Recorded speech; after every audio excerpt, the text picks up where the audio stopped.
Este programa es traído a ustedes gracias a Contacto POS, la mejor herramienta para tu negocio. La app de la red de enlace con tecnología, NFC.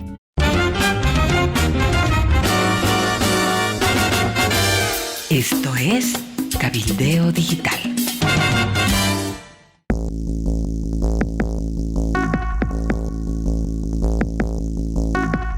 Hola amigos del planeta, hola Amalia. Comenzamos el programa de las noticias de último momento con una noticia de último momento que viene desde Venezuela, y es que un grupo de 6 encapuchados han asaltado, han violentado las oficinas de María Corina Machado en Venezuela. Como ustedes saben, Corina Machado se ha declarado en la clandestinidad, y de esto vamos a estar hablando, Amalia, como una de las últimas novedades en Venezuela, en esta crisis política que vive Venezuela después de las elecciones del pasado domingo. El diésel ruso está ingresando desde Arica.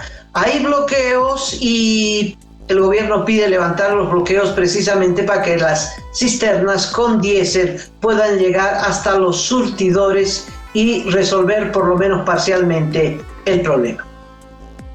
Además, vamos a estar comentando lo que ha sucedido en las últimas horas en la Asamblea Legislativa. El bochorno prácticamente se ha instalado en el Legislativo, Amalia. Todos los días hay peleas, jaloneos, empujones, sopapos, patadas, puñetes, y ayer se tuvo que suspender la sesión del Pleno de la Asamblea para este viernes. ¿Habrá tranquilidad? ¿Llevarán las cosas en paz? Todavía no se sabe.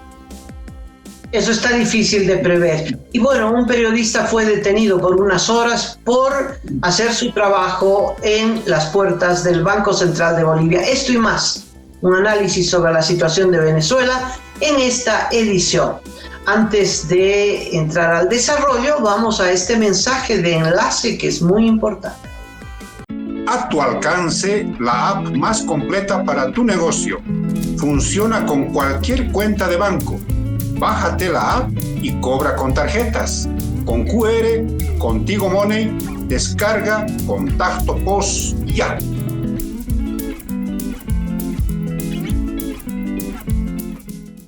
Más de 1.000 detenidos en Venezuela. Orden de aprehensión contra María Corina Machado y contra el presidente electo Edmundo González.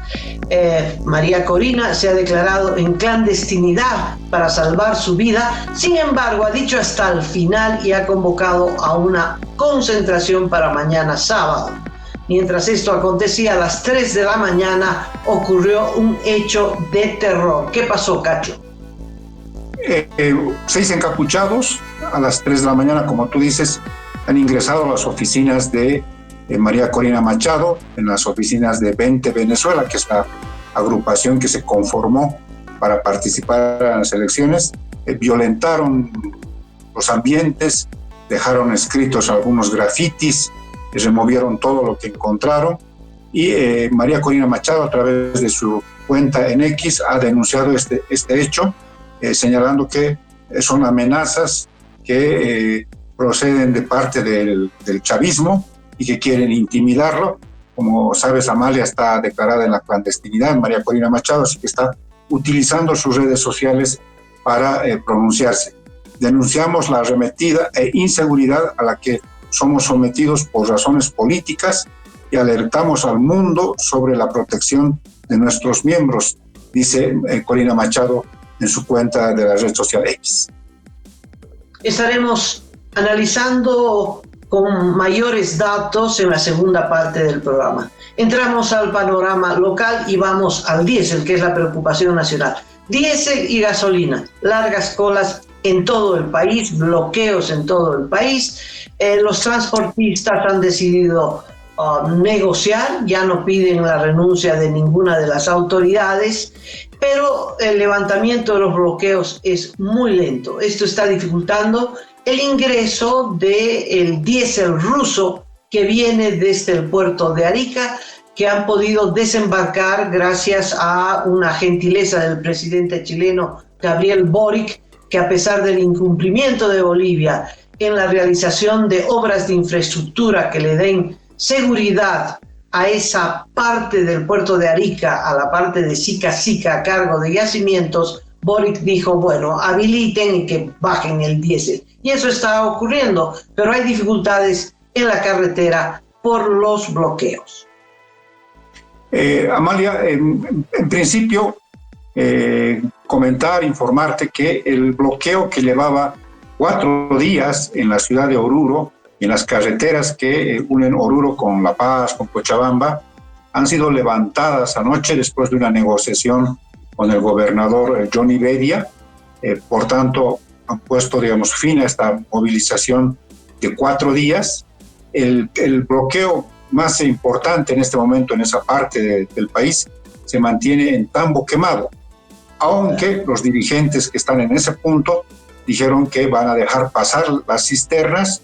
Se está dirigiendo, ya debe estar en el lugar, una comisión de YPFB y de la ANH para negociar con los dirigentes y ver de que levanten el bloqueo. Las cisternas ya están, ya han cargado el diésel que bajó del primer buque atracado en Arica y está viniendo hacia territorio boliviano. Se estima que van a estar acá a partir de las últimas horas de este viernes o las primeras horas de este sábado. Es un convoy que ya se está dirigiendo a territorio nacional con el esperado diésel. Seguramente deben tener alguna logística para saber cómo se va a distribuir internamente el combustible. La otra manera de despejar las rutas ha sido con la intervención de la policía. Anoche grupos de policías han intervenido algunos bloqueos, sobre todo el de la zona de Guayculi, en Cochabamba, que es la carretera que une Cochabamba con el occidente del país. Eso ha sido despejado. En este momento el control de la policía sobre ese punto. Donde sí se mantienen los bloqueos es en Santa Cruz, que si bien la ciudad que estuvo ayer prácticamente semiparalizada ha vuelto a la normalidad, sigue el bloqueo en San Julián. Ya entra el 5º día el bloqueo en San Julián. Y el transporte cooperativizado es otro tipo de transporte, que también me imagino tienen sus minibuses, sus trufis, que son, sobre todo hacen el servicio entre Santa Cruz y Montero, Santa Cruz Guarnes. Se va a movilizar este viernes, es como si una especie de escalonamiento, ¿no? Primero el transporte pesado, luego el transporte urbano y ahora el transporte cooperativizado. Entonces el conflicto no está resuelto del todo, pero de alguna manera el gobierno se está dando modos para garantizar el despeje de las rutas por donde van a cruzar las cisternas llevando el combustible. Si el conflicto es por carburantes y las cisternas están entrando desde el exterior para resolver, aunque sea parcialmente, el conflicto, déjenlos pasar, es obvio. Ahora la gente quiere el carburante en la esquina de su casa, ¿verdad? Por eso San Julián, estoy en bloqueo hasta que llegue acá y va a tardar en llegar hasta San Julián. Es un conflicto que se va a alargar porque cuando resuelvan el problema en La Paz, Cochabamba, Santa Cruz, ya se va a acabar el diésel. Y entonces otra vez vuelve, ¿no?, como una espiral conflictiva porque no se va a resolver muy fácilmente. Y si se resuelve el diésel, yo no sé por qué no hay gasolina, Cacho. En La Paz continúan las colas en los surtidores y en algunos se ha acabado el stock y hasta que vuelva la cisterna a abastecer. En todo caso, hay colas realmente muy largas, de muchas cuadras. Todo el mundo pide llenar el tanque, porque nadie va por 10 litros de gasolina, a llenar el tanque. Entonces, el abastecimiento se hace escaso, siempre será escaso, porque además hay esta incertidumbre. Y cualquiera dice, si alcanzo a llegar al surtidor, lleno el tanque, por si acaso, aunque no lo necesite. Y tal vez da 2 y 3 vueltas, ¿no? No se sabe. Cacho, hay esa percepción de inseguridad y eso provoca inevitablemente elevación de precios, con o sin causa, por esta situación de incertidumbre, de inseguridad y bueno, el que pierde puntos políticos es el gobierno. yo creo que es el peor momento de Luis Arce Catacora. Y esto va a ser peor porque es posible, Cacho, que esta internación de diésel ruso no le salga gratis al gobierno. ¿Qué has averiguado al respecto? Amalia, fuentes que hemos consultado sobre este tema, expertos que conocen muy bien sobre el tema de la internación o el traslado de diésel ruso, dan cuenta de que podríamos quedar sancionados en términos económicos, pero también con un aislamiento diplomático, porque no es que se puede ocultar, según nuestras fuentes consultadas, el origen del diésel. Hay, como se sabe ahora en estos tiempos de modernidad, un concepto que se llama la trazabilidad. Se sabe al final de dónde partió, cómo transitó este combustible y finalmente cómo llegó eventualmente a Bolivia. Porque no solamente están siendo sujeto de observación internacional el país que vende, que en este caso podría ser Rusia, y el país que compra, en este caso Bolivia, sino incluso las navieras, las empresas que hacen el tránsito, ¿no? Porque ellas, por ejemplo, piden lo que se había llamado un certificado de origen para no quedar sancionadas como empresa. Entonces piden este certificado a quien está vendiendo el diésel, y entonces ese es un punto de inicio de la trazabilidad. Se puede hacer, dice, una auditoría para ver por dónde ha ido el combustible, dónde ha cambiado incluso, por ejemplo, un buque de bandera. Hay maneras ahora sí para detectar la ruta que ha transitado el diésel. Y el precio, que es la otra manera de controlar. Las sanciones que ha establecido Estados Unidos, la Unión Europea, tienen un límite. Es controlable, si vale el término, hasta los $100 el barril de diésel. Si el combustible hubiese sido vendido en más de $100 o su equivalente, entonces ya es sujeto de investigación. ¿Cuáles pueden ser las sanciones? El que, por ejemplo, nos apliquen multas y penalidades financieras a nivel internacional, prohibición del comercio, de que no podamos comerciar a través del sistema financiero estadounidense sobre todo, y lo más grave, el congelamiento de activos, que es que, digamos, si YPFB, por ejemplo, tuviese cuentas en el sistema financiero estadounidense, esa plata queda congelada hasta que se resuelva el asunto. Entonces, hay este riesgo, es una cosa que no hay que dejarla, digamos, pasar por alto, dicen las fuentes consultadas, y esto en cualquier momento puede activar una investigación, sobre todo si es que se detectara que el precio ha sido por encima de los $100 el barril. Bueno, en este caso hay una certeza de que el diésel es ruso porque viene en barcos rusos, no han disimulado nada.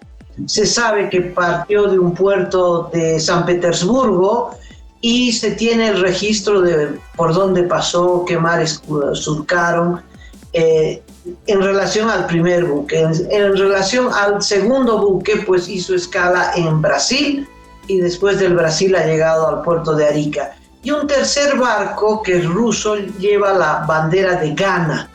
Mira, si lo sé yo, Cacho, que no lo va a saber Estados Unidos. ¿Y de cómo lo sé yo? Porque Reuters lo sabe, que consulta esta información del tráfico naviero, ¿no? Hay boletines al respecto y bueno, es cuestión de abrir esos portales y se sigue la ruta de un barco sin problema. Lo mismo pasa con los aviones. Si uno está preocupado por algún avión, uno puede seguir desde su partida hasta su aterrizaje. Hoy en Internet, los satélites, en fin, hay empresas que se dedican a eso y están a disposición del público. Sobre el precio, eso nunca sabremos qué precio está pagando el gobierno, porque no se están recurriendo a medios tradicionales.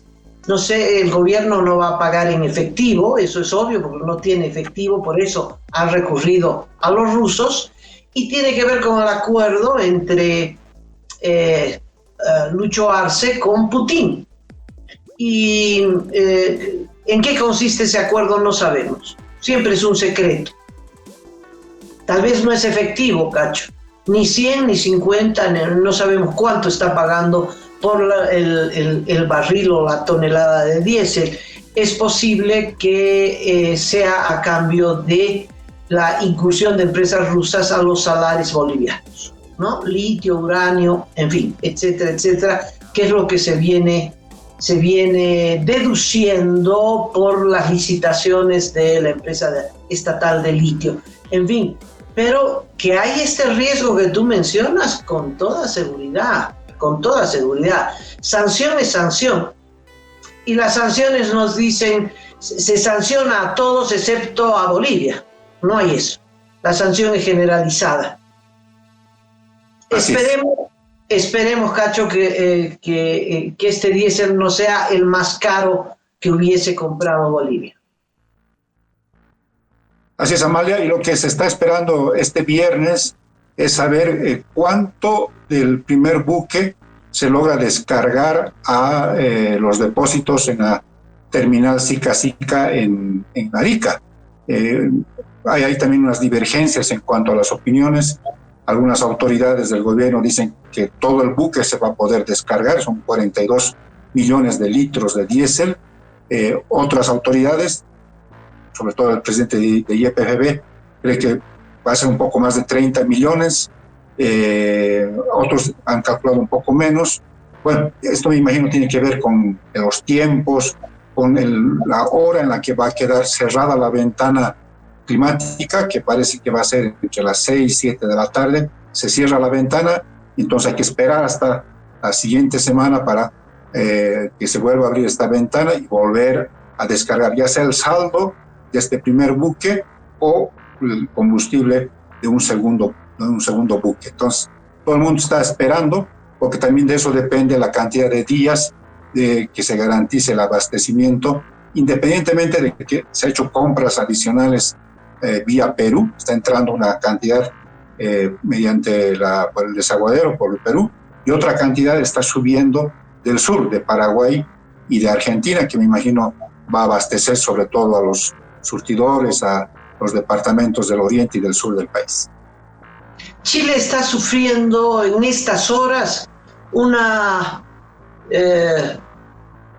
tormenta, unas tormentas fuertes, unas lluvias, pero como si fueran lluvias tropicales, terribles, que están arrancando árboles, haciendo destrozos tremendos, inundaciones. No sé cuánto dure esto.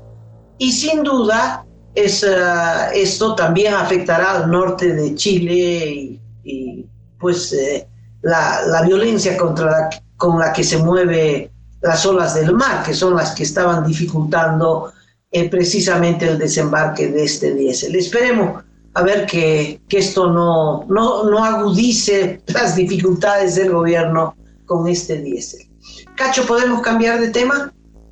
Sí, vinculado con esta temática de la falta de combustible, de la falta de dólares, ayer hemos tenido otra vez una ingrata noticia de un ataque a la libertad de prensa con un compañero. ¿De quién se trata, Mal? Juan Pérez Munguía, muchacho joven periodista, estaba en las puertas del Banco Central a propósito de la cotización del dólar, intentando hablar con la gente que se reúne a las puertas, en la acera del Banco Central de Bolivia, en pleno centro de la ciudad de La Paz, a pocas cuadras de la Plaza Murillo, y bueno, se le ocurrió tomar fotografías y inmediatamente fue detenido y llevado a las oficinas de la policía. La fotografía es muy interesante porque ahí está absolutamente inocente sentado en una banca de la comisaría. Por suerte, la Asociación de Periodistas hizo una enérgica protesta, como ocurre en todos estos casos, y pocas horas después fue liberado. Pero refleja la predisposición del gobierno de atacar a la prensa y a la libertad, que es la esencia de nuestro trabajo. Hay un testimonio del compañero, de Juan Pérez Munguía, que muestra los grados de arbitrariedad de los policías, ¿no? porque efectivamente él estaba haciendo su trabajo en las afueras del Banco Central. Se le acercó un capitán y muy groseramente le pidió que borre todo lo que había registrado. Él dijo, no tengo por qué hacerlo porque estoy haciendo mi trabajo. Entonces me estás faltando la autoridad. Entonces lo llevó donde un coronel que parece que es la autoridad ahí de seguridad del Banco Central. Le quisieron obligar a que borre su material. Él dijo, no lo voy a hacer porque no estoy cometiendo ningún acto de irregularidad. Entonces te vas preso a las oficinas de la Pando.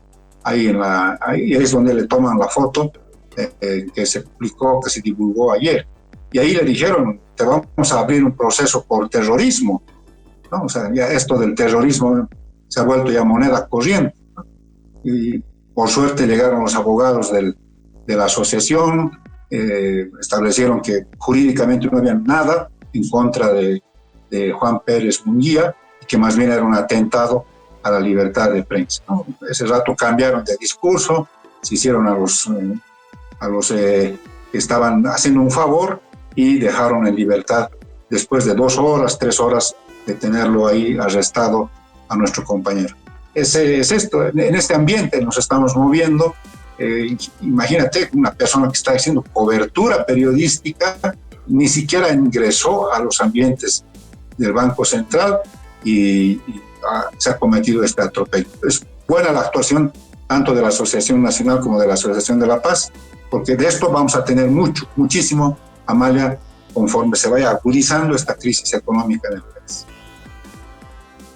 Para los amigos que no viven en la ciudad de La Paz, la Pando no es esta Pando, sino es una comisaría que queda en la avenida Pando y que estamos acostumbrados a decir se lo llevaron a la Pando, porque ya se supone, todo el mundo sabe que ahí está una comisaría de la policía. Bueno, hay otro caso, Cacho, polémico, que tiene que ver con un TikToker que hizo un informe, como hacen todos los que viven del TikTok, siempre a algo exagerado, y se refirió a una crítica. No le gustaba un baile que se llama Los Mineritos, me parece, que es un baile muy típico en Potosí.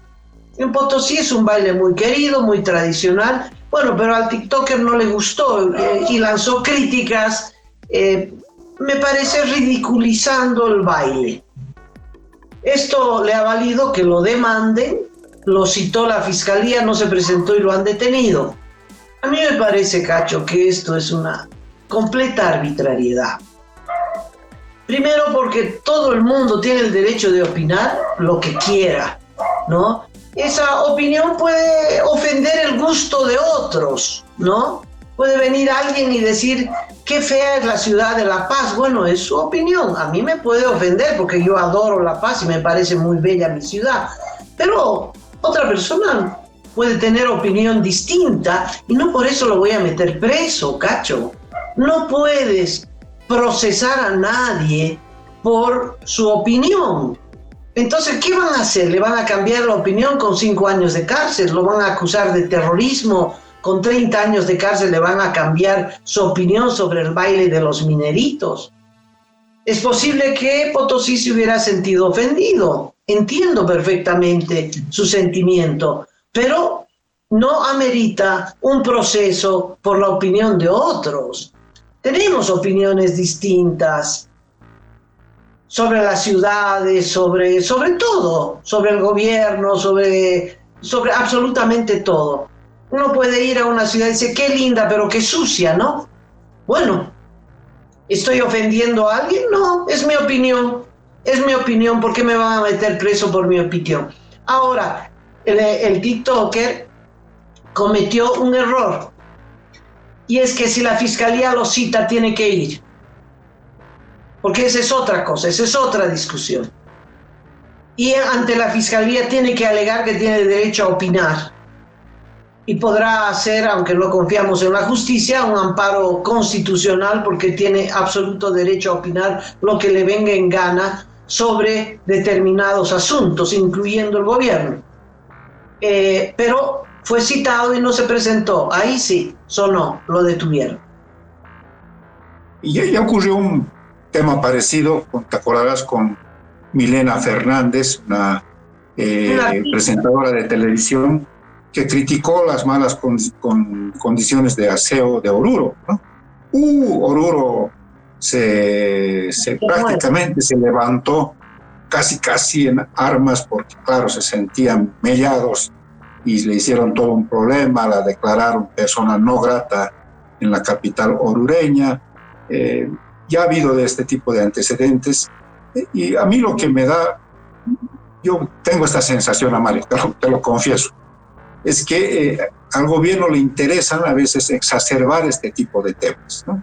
O sea, para que la gente empiece a mirar por otro lado, se distraiga un poco de la situación de la crisis económica. Esto que comentabas tú, de que las cosas están subiendo, pone de mal humor a la gente, el humor social se complica y aparecen este tipo de cosas, entonces le dan harta bola los policías, hacen este tipo de actos más subidos de lo que tenía que ser y, claro, la gente un poco distrae su atención en este tipo de casos. Porque lo liberaron al TikToker. Fue a Potosí y otra vez lo han detenido. O sea, que realmente es una cosa que no se puede entender cómo procedimentalmente están actuando las autoridades judiciales, sobre todo la Fiscalía Potosí. Bueno, nos vamos al Parlamento, por favor. Sí, las cosas están muy complicadas. Realmente escenas que se ven ya prácticamente en todas las sesiones parlamentarias. Ocurrió otra vez ayer con el vicepresidente sentado en la testera del Pleno de la Asamblea Legislativa. Resulta que comenzó la sesión, pidieron la palabra varios senadores y diputados del evismo, no se les quiso dar la palabra o se les quiso cortar y fue suficiente como para que otra vez los empujones, los jaloneos, los insultos se dieran en el hemiciclo parlamentario, con Choquehuanca sentado ahí diciendo déjenme hablar. Tuvo que ser rodeado por varias parlamentarias del arcismo para que eventualmente no sea atacado. Al final suspendió por 1 hora la sesión hasta que los ánimos se calmen, pero seguía, me imagino, este ambiente de pelea, de pugna en la Asamblea, así que se decidió suspender para ahora en la mañana el tratamiento de los dos informes de las comisiones mixtas, con este gran problema, Amalia, de que no se ha completado en 5 departamentos la paridad de género ni el mínimo de postulantes indígenas, originarios, campesinos, y están viendo la posibilidad de trabajar una ley corta que amplíe por una única vez la posibilidad de que se presenten nuevos postulantes mujeres e indígenas en estos departamentos y de esa manera tratar de salvar esta carencia, esta falta del requisito. Así que están viendo eso, pero a ver, veremos qué es lo que sucede en el curso de las próximas horas. Cacho, yo creo que hay esta cultura del autoritarismo y de la violencia en el país, ¿no? Por eso hay tanta violencia intrafamiliar, por eso hay tanto feminicidio. Es una cultura, ¿no? Yo no puedo hablar, no puedo ser tolerante, no puedo oírte, no, estiro la mano y te doy un revés, te doy una patada. No me gusta tu opinión, te meto preso. Esa es la cultura. Entonces, el Parlamento, que debe ser un escenario de debate político, no quiero argumentar, prefiero agarrar y darte un palazo, ¿no? Y bueno, por eso cada debate político empieza, pero inmediatamente termina en un ring, en una competencia de box, de puñetes, ¿no? Refleja el país. Hemos entrado en una degradación de la democracia. Democracia es tolerancia, democracia es oír la opinión que no me gusta, es ponerse en los zapatos del otro. No hay forma, ¿no? Entonces, no sé, así, a golpes, a ver si se aprueba esta ley, a ver si se resuelve finalmente el tema de las elecciones judiciales, que si llegamos a esas elecciones, a ver si hay uno que otro que amerite nuestro voto, Cachito, porque después de todos los chanchullos y la selección manipulada y orientada, en fin, desmoraliza, ¿no? Desmoraliza mucho. En fin, eso es lo que hay. No podemos pedir otra cosa. Era pues una noticia de las más extrañas, de las menos comunes en la década del 80, del 90 sobre todo, cuando se producía algún tipo de incidente de esta naturaleza en lo que se conocía como el Parlamento o el Congreso Nacional. Te acordarás, quizás lo más emblemático, si vale el término, de este tipo de situaciones, lo que protagonizaron María Teresa Paz, del MNR, con Polilla López del MIR, cuando estaban interviniendo. Polilla López se atrevió a decirle algo que nunca se supo qué, se dio la vuelta y le plantó un sopapo a Polilla López, y fue pues la noticia que duró prácticamente una semana, ¿no? Cómo en el Congreso se había producido ese tipo de incidentes. No, ahora es todos los días, Amalia. Y claro, las escenas son de lo más complicadas, que incluso le quitan mucha prestancia, mucha jerarquía a la Asamblea Legislativa, ¿no? Se agarran a golpes, se jalonean de los cabellos. Ayer, por ejemplo, querían que parece que un senador, un parlamentario, querían sacarlo de la testera, le empezaron a jalar del pie, ¿no? Como para hacerle caer y luego arrastrarlo. Al presidente de la Cámara de Diputados anteayer le empujaron, prácticamente lo botaron del hemiciclo a empujones, unas mujeres diputadas.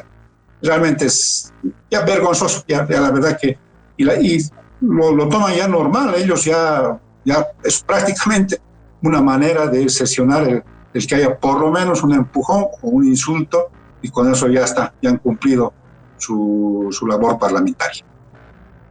¿Qué te voy a decir, Cacho? Bueno, cerramos acá este primer sector, vamos a este enlace y luego Venezuela. Llegó Contacto POS, la app más completa que te permite cobrar de una forma simple y rápida en tu negocio, desde la cual podrás cobrar con tarjeta, con QR y también con Tigo Money.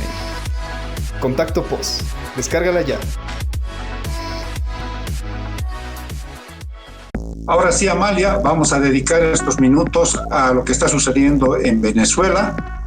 Además de esta irrupción, de este ataque a las oficinas de María Corina Machado esta madrugada, han ocurrido otras 3 cosas que marcan cómo está el nivel de tensión en Venezuela en este momento. María Corina Machado escribió una columna de opinión para el Wall Street Journal en el que confiesa que está en la clandestinidad. Ella ha decidido pasar a la clandestinidad porque teme por su vida, teme por la libertad, no solamente de ella, sino de la gente que lo acompaña, incluyendo a Edmundo González Urrutia. Estados Unidos, que dijo que ya estaba perdiendo la paciencia, finalmente ayer de manera oficial ha decidido reconocer a Edmundo González como presidente electo de Venezuela, por la diferencia enorme de votos en relación a Nicolás Maduro. Y esto puede tener un efecto desencadenante, Amalia. Ya Perú hizo lo mismo y Maduro ordenó el rompimiento de relaciones con Perú. Pero otra cosa es Estados Unidos, ¿no? Si Estados Unidos ha decidido reconocer a Edmundo González, puede venirse una cascada. Muchos países empezar a reconocer a Edmundo González y dejar mal parada a la dictadura chavista. Y finalmente vuelven las protestas este sábado. Desde la clandestinidad, María Corina Machado ha convocado a una movilización este sábado, que seguramente va a ser respondida con muchísima cantidad de gente en las calles, y ojalá que no haya represión y no haya pérdidas de vidas humanas después de esta movilización o durante esta movilización. Así están las cosas de tensas en este momento en Venezuela. Hoy es el día de los entierros. Hay varias versiones, unos hablan de 11 jóvenes fallecidos, asesinados a bala. Hay escenas hay videos, Cacho, que no los podemos mostrar porque ni Facebook ni YouTube toleran que se difundan imágenes de violencia. Y estas son imágenes de extrema violencia porque ves cómo asesinan a los jóvenes que están marchando y reciben un tiro y caen al piso muertos, otros agónicos, la desesperación del entorno. Son imágenes muy fuertes y muy contundentes del asesinato masivo, la arremetida brutal, bestial de la dictadura de Maduro con su padrino, ¿no? El ministro de Defensa, y con Diosdado Cabello. Ellos son los tres encargados de esta matanza. A pesar de eso, la gente no se ha rendido y María Corina dijo hasta el final en defensa de la verdad. Bueno, yo quiero puntualizar esta advertencia, Cacho, el rol de Lula da Silva, el presidente del Brasil. Él se ha mostrado como un mediador, pero no es un mediador. Él está moviendo todas las fichas para salvar a la dictadura de Maduro.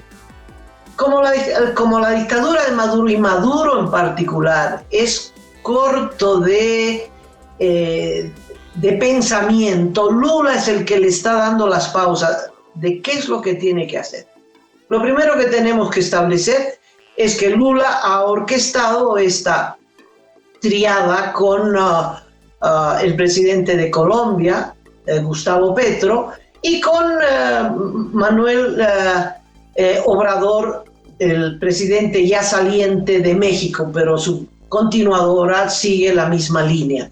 Los tres son los que han saboteado la resolución de la OEA. Primero quieren dejar a la OEA al margen, especialmente al margen de la posibilidad de que la OEA envíe técnicos especializados en la investigación sobre las elecciones, como hicieron con Bolivia en 2009. Solo de pensar en eso les entra pánico, ¿no? Piensan que, es decir, denuncian y acusan a la OEA de que en Bolivia el 2019 hicieron un mal trabajo y son ellos responsables de que se hubiera denunciado el fraude, cuando lo único que hicieron los técnicos de la OEA, los especialistas, fue demostrar paso por paso un voluminoso informe de cómo se realizó el fraude en Bolivia. Entonces no quieren llevar a la OEA y a sus técnicos a Venezuela.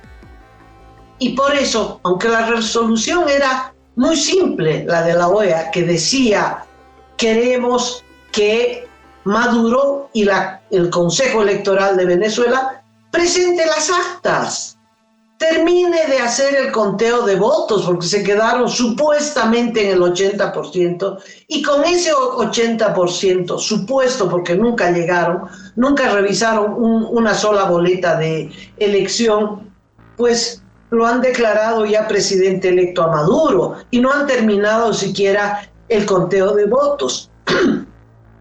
Entonces, ¿por qué Lula y estos tres presidentes de tres países muy importantes en la región sabotean a la OEA? Aunque al mismo tiempo piden que Maduro presente las actas, porque el párrafo en discusión decía que esas actas iban a ser auditadas por algún organismo independiente. Eso no les gustó. La posición de Lula es: Maduro presenta las actas y recurre al Tribunal de Justicia de tu país para que ese tribunal diga si esas actas son verdaderas o falsas. Entonces Maduro ha hecho eso. Mira, Cacho, hoy día son 5 días, estamos a viernes, 5 días, y ni Maduro ni el Consejo Electoral presentan las actas de la votación del domingo pasado. 5 días. No pueden presentar las actas, las están falsificando, según la denuncia de Pancho Santos, que ha sido vicepresidente de Colombia. Las están falsificando y Lula le dice: apúrate, apúrate, no importa cómo sean las actas, pero presenta esas actas, las falsas, con un certificado del Consejo Electoral que diga, aquí están las actas, y se demuestra lo que dijimos el domingo pasado, el ganador es Maduro. Como la oposición va a protestar, tú llevas estas actas a el Tribunal de Justicia de tu país. ¿Qué dice Lula, AMLO y Petro? No se metan en Colombia, no se metan en Venezuela, que sea Venezuela el que decida quién ha ganado. ¿Y quién es Venezuela? ¿Quién es el organismo que va a decidir?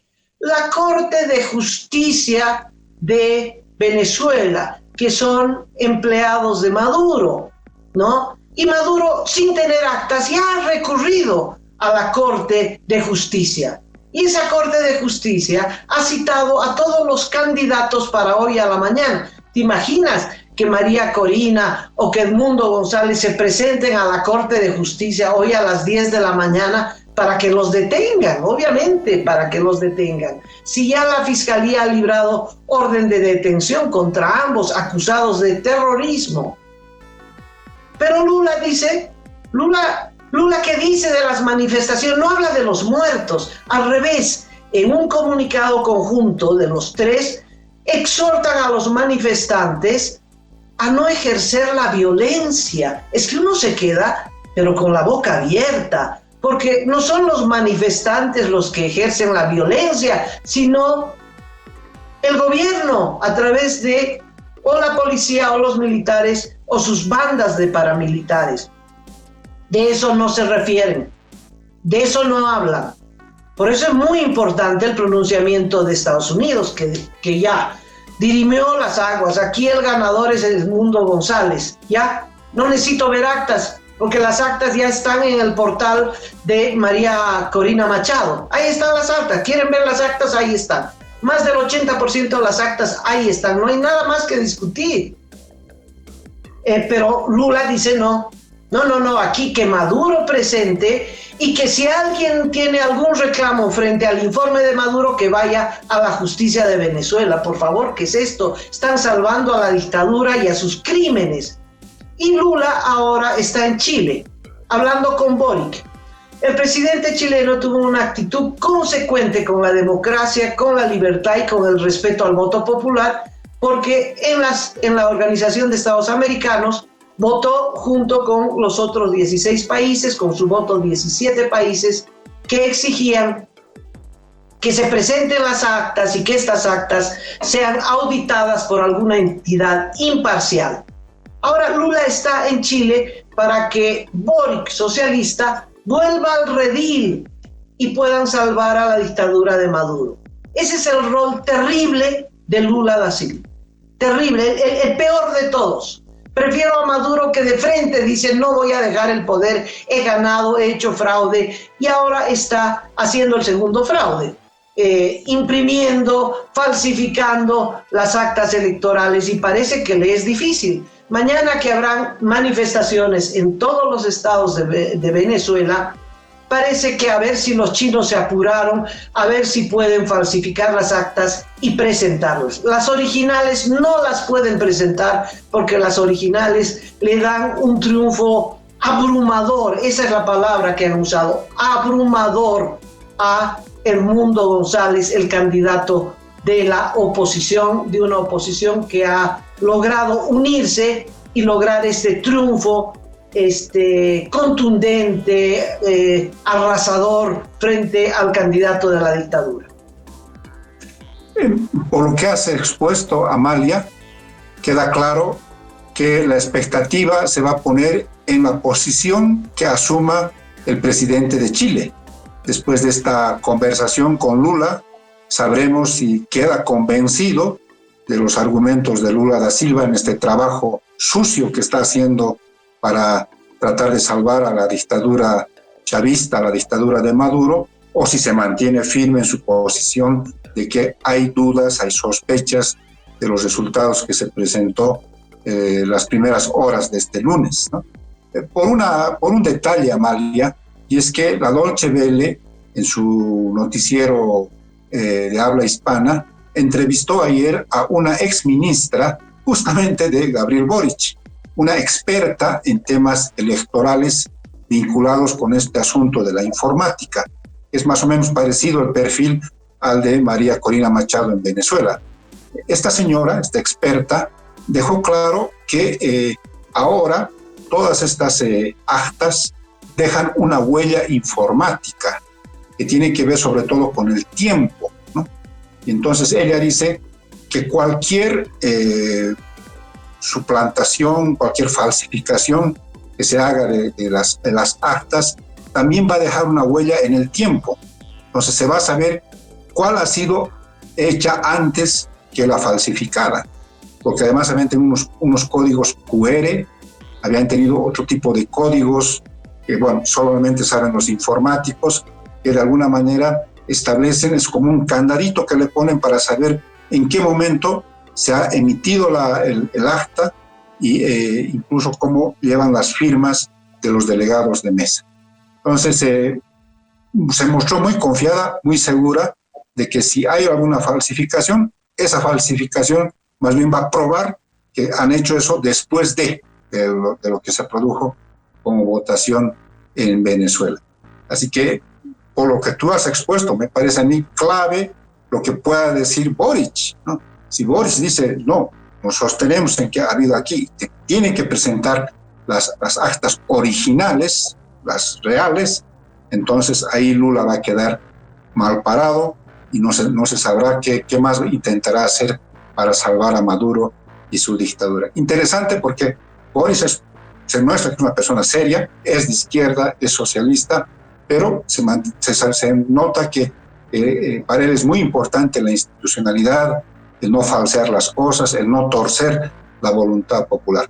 Así que por lo que has dicho, Amalia, yo me quedo expectante a saber qué es lo que va a decir el presidente de Chile. La discusión, Cacho, por lo que acabas de explicar, porque es casi imposible falsificar las actas de la votación, lo importante es quién va a revisarlas, ¿no? Si hacen la falsificación de las actas y hay un organismo independiente que audite tanto las actas que va a presentar Maduro como las que ha ya publicado María Corina Machado, entonces un auditaje inmediatamente demuestra que Maduro está haciendo un segundo fraude y que estas actas son falsificadas. ¿Te imaginas el escándalo? ¿Te imaginas el escándalo? Eso no lo puede permitir Lula, ni Maduro, ni nadie, menos los rusos. Entonces, por eso la discusión es quién va a auditar, quién va a decidir cuál de las actas es la original y cuál la falsa.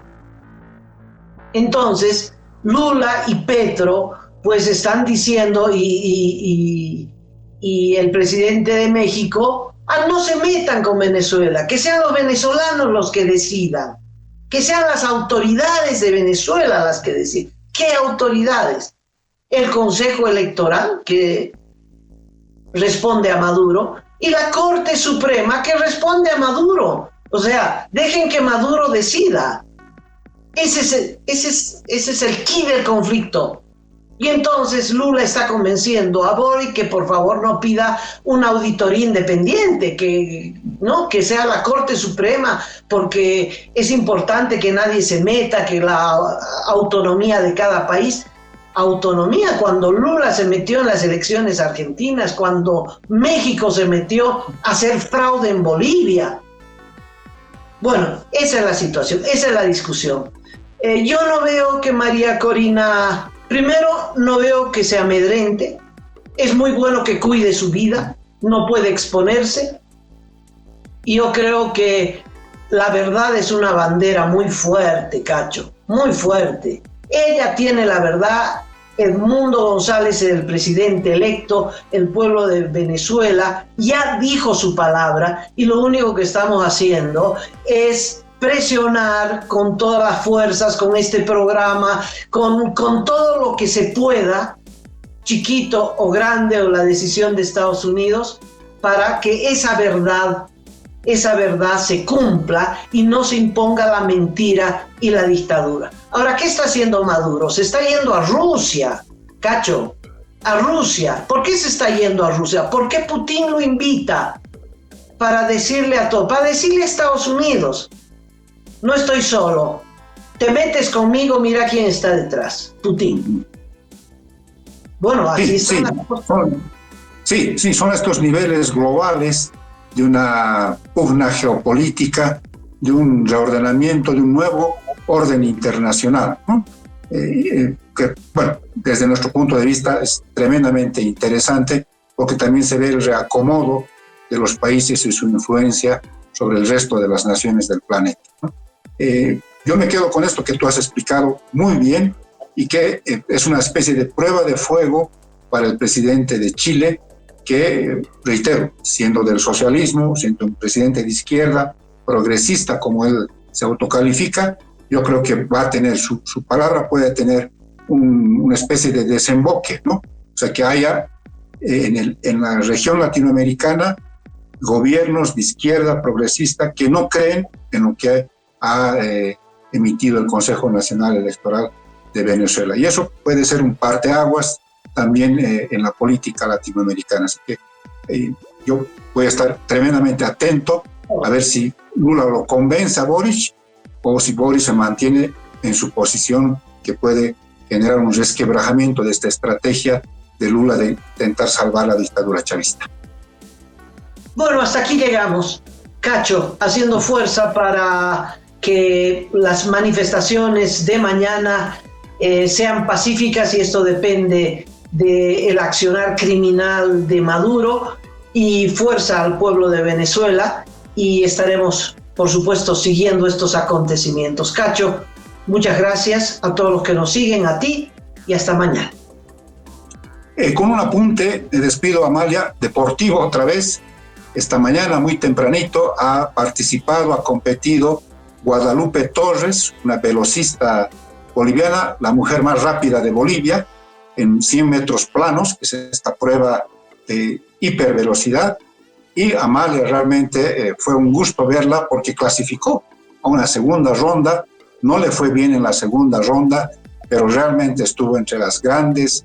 Se la vio muy bien, la muchacha afro-boliviana, se batió muy bien. La verdad que un orgullo verla a esta boliviana compitiendo en lo más alto del deporte mundial. Así que, si bien no ha clasificado, quedó al final eliminada, pero es la primera velocista boliviana en avanzar con mérito propio a una segunda ronda en una olimpiada como la que se está desarrollando en París. Bueno, con ese apunte nos vamos. Un abrazo, Mari. Aporta a Cabildeo Digital y apoya al periodismo independiente.